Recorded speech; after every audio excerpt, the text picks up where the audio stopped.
¿Qué pasa cuando una mente entrenada para confiar solo en lo que se puede medir, pesar y demostrar se topa con algo que se escapa a toda lógica? Pues vamos a meternos de lleno en la increíble historia de un médico en su viaje desde el escepticismo más rotundo hasta una certeza que lo cambió absolutamente todo. Y empezamos fuerte, con esta frase. Ojo, porque no es una duda, ¿eh? Es una afirmación categórica, una certeza. Es el punto de partida de Carlos y la verdad es que nos sirve para entender la magnitud del vuelco que estaba a punto de dar su vida. Para captar la dimensión del cambio, primero tenemos que entender quién era este hombre. Hablamos de Carlos G., un estudiante de medicina, agnóstico, con una mente forjada para buscar pruebas, para fiarse solo de lo empírico, en un entorno completamente secular. Y esto es importante entenderlo bien. No era ateo, que es quien niega a Dios, no, él era agnóstico. Para su mente racional, la pregunta sobre Dios era sencillamente irrelevante, un tema que no merecía la pena ni plantearse, porque no se podía demostrar. Esta tabla es básicamente su mapa mental de aquella época. El mundo dividido en dos. Por un lado, la ciencia, lógica, racional, la única verdad. Y por el otro, la fe, que para él era poco más que un consuelo, una especie de muleta para gente más débil o simple, que no podía enfrentarse a la realidad tal cual es. Pero claro, hasta la muralla más sólida puede empezar a tener grietas. Y la vida le empezó a presentar a Carlos datos que sencillamente no encajaban en su diagnóstico del mundo. El primer golpe a sus prejuicios le llegó en la propia universidad. De repente se encuentra con gente brillante, compañeros a los que respetaba intelectualmente, y resulta que eran creyentes.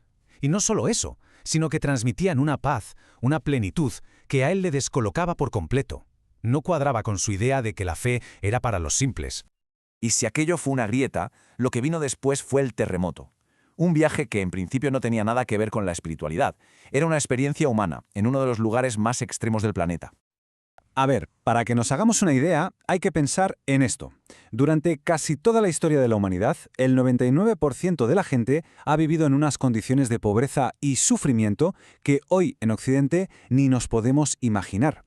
Calcuta fue como asomarse a esa realidad histórica, pero en vivo y en directo. Y aquí es donde su esquema mental salta por los aires. Porque sí, vio miseria, por supuesto, pero en medio de todo eso se encontró con una alegría y una confianza en la vida que eran inexplicables. Y eso, como él mismo dice, le ablandó el corazón. Empezó a pensar que a lo mejor la vida tenía más dimensiones de las que su lógica podía medir.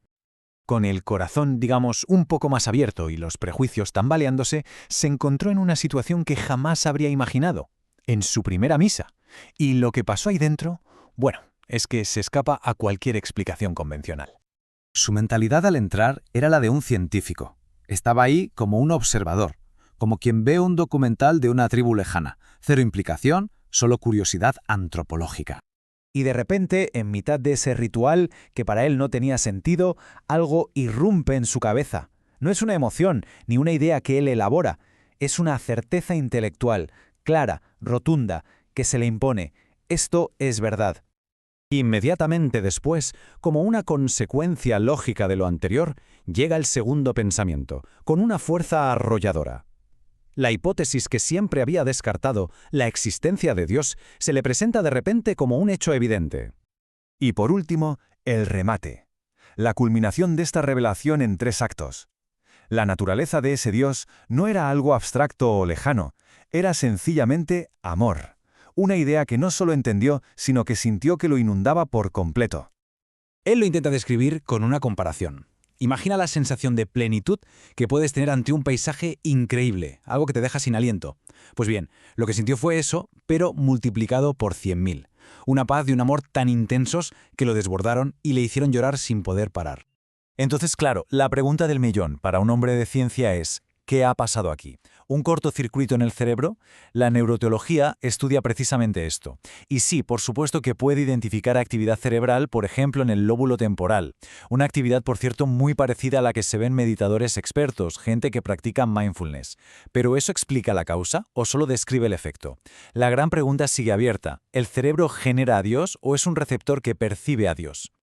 Una experiencia de este calibre, lógicamente, no solo te da una nueva creencia, le reconfiguró por completo su mapa de la realidad y, para empezar, su idea de lo que era la felicidad. Y la analogía que él usa para explicarlo es que es brillante. Imagina que toda tu vida solo has comido lechuga. Y oye, eres feliz, te gusta, es sano, vives una buena vida de lechuga. El problema es que no sabes que existe el chocolate. Pues bien, para él esta experiencia fue como probar el chocolate por primera vez. De repente su concepto de felicidad se expandió a una dimensión que ni siquiera sabía que existía. Vale, una experiencia increíble, un cambio de vida. Pero ¿y la ciencia? ¿Cómo integra un médico, una mente racional, todo esto sin sentir que está traicionando a la razón? Pues veamos cómo lo resuelve. Aquí está la clave de todo su nuevo sistema, la distinción entre lo que es racional y lo que es razonable. Racional es lo que podemos demostrar en un laboratorio, como la ley de la gravedad. La fe, evidentemente, no es racional en ese sentido. Pero, según su nuevo punto de vista, la ciencia, al mostrarnos sus propios límites, hace que la fe sea una hipótesis razonable, es decir, una posibilidad que no contradice lo que ya sabemos. Porque, seamos sinceros, la ciencia es una herramienta potentísima para explicar el cómo funcionan las cosas, pero las grandes preguntas sobre el porqué de la existencia, esas se le escapan. El sentido de la vida, la conciencia, la libertad, son realidades que todos experimentamos, pero que no caben en una probeta. Y aquí lanza una idea que a muchos les puede sonar a giro de guión. Lejos de ser un freno, algunos historiadores sostienen que la visión cristiana del mundo fue, de hecho, una condición necesaria para que naciera la ciencia moderna. Al decir que el mundo fue creado por un Dios racional, pero que no es Dios, se dio permiso para estudiarlo, para analizarlo, sin miedo a ofender a ninguna divinidad. Y con todo esto, volvemos al principio, al médico en su consulta. Con esta nueva visión, un paciente ya no es solo un cuerpo con un problema que hay que arreglar. En la fragilidad, en el sufrimiento del otro, ahora es capaz de ver una dimensión más profunda, y eso transforma el acto de curar en algo mucho más grande, el acto de cuidar. Y nos quedamos con esta pregunta flotando en el aire. ¿La ciencia puede describir a la perfección las reacciones químicas del cerebro cuando vemos un atardecer, pero no puede explicar la experiencia de la belleza? Este viaje nos deja pensando que quizá el mayor misterio no está ahí fuera, en el universo, sino aquí dentro, en nuestra propia conciencia.